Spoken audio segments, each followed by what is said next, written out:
রাজ্য সরকার তথা শিক্ষা দপ্তরের স্কুল খোলার সিদ্ধান্তকে স্বাগত জানালেও থাকছে প্রচুর প্রশ্ন। Dear viewers, welcome to my channel. আপনারা যারা আমার চ্যানেলে নতুন তারা অবশ্যই চ্যানেলটিকে সাবস্ক্রাইব করে পাশে থাকা বেল আইকনটা ক্লিক করে রাখবেন, যাতে এই ধরনের ভিডিও সবচেয়ে তাড়াতাড়ি আপনাদের কাছে পৌঁছে যায়। তো আজকে এই ভিডিওতে আমরা আলোচনা করব যে গরমের ছুটির পর 10ই জুন থেকে পঠন পাঠন শুরু হলেও শিক্ষক শিক্ষিকা বা অশিক্ষক কর্মচারী যারা রয়েছেন তাদের জন্য কিন্তু 3 তারিখ থেকে স্কুল খুলে যাচ্ছে বা তাদেরকে সেরকমই স্কুলে আসার নির্দেশ দেওয়া হয়েছে। এবারে ভোটের জন্য একাধিক স্কুলে এখনও কেন্দ্রীয় বাহিনী রয়েছে। এছাড়াও ভোটের কাজে বুথ তৈরি করা হয়েছিল, তাই স্কুলের সাফাই কাজ সহ পরিকাঠামোগত নানান বিষয় ঠিকঠাক করতে শিক্ষক শিক্ষিকাদের 3রা জুন থেকে স্কুলে যেতে হবে, এমনটাই নির্দেশ দেওয়া হয়েছিল বা এমনটাই মনে করা হচ্ছে।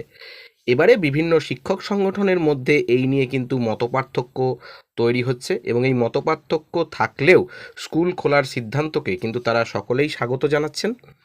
যেমন অখিল ভারতীয় রাষ্ট্রীয় শৈক্ষিক মহাসংঘের রাজ্য কমিটির অতিরিক্ত সাধারণ সম্পাদক অসীম দাস তিনি বলেছেন যে বিশ্ব উষ্ণায়নের জন্য দিন দিন গরম বাড়তেই পারে, তাই স্কুল খোলা রাখতে হবে। প্রয়োজনে সকালে স্কুল করা যেতে পারে, এতে পড়ুয়াদের গরমে সমস্যা হবে না এবং পঠন পাঠন সচল থাকবে।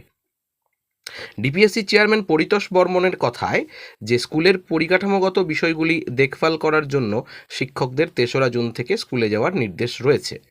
এখনও কিছু স্কুলে কেন্দ্রীয় বাহিনী মজুত রয়েছে, তাই শিক্ষকরা কয়েকদিন আগে থেকেই স্কুলে গেলেও পড়ুয়ারা কিন্তু 10ই জুন থেকে স্কুলে যাবে। চলতি বছরে দক্ষিণবঙ্গে গরমের তীব্রতা বাড়তেই গত 16ই এপ্রিল থেকে স্কুলে ছুটি ঘোষণা করা হয়েছিল। তবে এখন 3রা জুন স্কুল খোলার নির্দেশিকা দিয়েছে বিদ্যালয় শিক্ষা দপ্তর।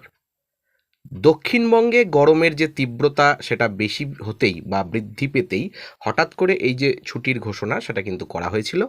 তবে স্কুলের সরকারি ছুটির তালিকা অনুযায়ী মে মাস নাগাদ স্কুল বন্ধ হয়ে জুন মাসের 3 তারিখে খোলার কিন্তু কথা ছিল। এখন নিখিলবঙ্গ প্রাথমিক শিক্ষক সমিতির সম্পাদক প্রসেনজিৎ রায় তিনি বলেছেন যে দক্ষিণবঙ্গের আবহাওয়ার সঙ্গে উত্তরবঙ্গের আবহাওয়া কিছুটা হলেও আলাদা। আমরা দেখেছি দক্ষিণবঙ্গে যখন তীব্র দাবদাহ চলে নতুন মরশুমে, তখন কিন্তু উত্তরবঙ্গে বেশ মনোরম আবহাওয়া বিরাজ করে। ঠিক তখনই কিন্তু বিদ্যালয় শিক্ষা দপ্তরের আদেশ অনুযায়ী ছুটিগুলো দেওয়া হয় স্কুলগুলিতে। এবারে তখন কিন্তু উত্তরবঙ্গে স্কুলগুলিতে মনোরম আবহাওয়ার জন্য ছুটি দেওয়ার কোনো প্রয়োজনীয়তা থাকে না। আবার যখন এর উল্টো অবস্থার সৃষ্টি হয়, যখন গরমের ছুটি যখন শেষ হয়ে স্কুল খোলে, তখন দেখা যাচ্ছে উত্তরবঙ্গে একটু বেশ অস্বস্তিকর আবহাওয়াই থাকে। তো উত্তরবঙ্গের জন্য ছুটিটা একটু পরে হলেও বিবেচনা করা যেতে পারে, এই প্রশ্ন কিন্তু বহু দিনের বহু বছরের। নিখিলবঙ্গ প্রাথমিক শিক্ষক সমিতির সম্পাদক প্রসেনজিৎ বাবু সে কথাই তুলে ধরেছেন যে রেমালের প্রভাবে উষ্ণতা এখন কিছুটা হলেও কম, তবে স্কুল খোলার পর একই রকম পরিস্থিতির মুখে পড়তে হলে স্কুলের সময়সীমা পরিবর্তন করার দাবি জানানো হবে। তবে 3রা জুনের বদলে একেবারে 6 জুন থেকে স্কুল খুলতে পারত। অন্যদিকে তৃণমূল প্রাথমিক শিক্ষক সংগঠনের জেলা সভাপতি কৌশিক সরকার তিনি বলেছেন যে স্কুল খোলার সিদ্ধান্তকে স্বাগত জানাই। সাধারণত জ্যৈষ্ঠ মাস থেকে গরমের সঙ্গে বৃষ্টিও শুরু হয়ে যায়, তাই তেমন কোনো সমস্যা হবে না।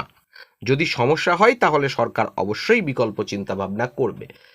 তো যেটা দেখা যাচ্ছে যেতে বিভিন্ন যে রাজ্য সরকারি বা সরকার পোষিত সরকার অধীনস্থ স্কুলের যে শিক্ষক সংগঠনগুলো রয়েছে, বিভিন্ন পলিটিক্যাল যে শিক্ষক সংগঠনগুলো রয়েছে, প্রত্যেকের কিন্তু এক জায়গাতে তারা একমত যে তারা কিন্তু স্কুল খোলার এই সিদ্ধান্তকে তারা ওয়েলকাম জানাচ্ছেন, তারা স্বাগত জানাচ্ছেন।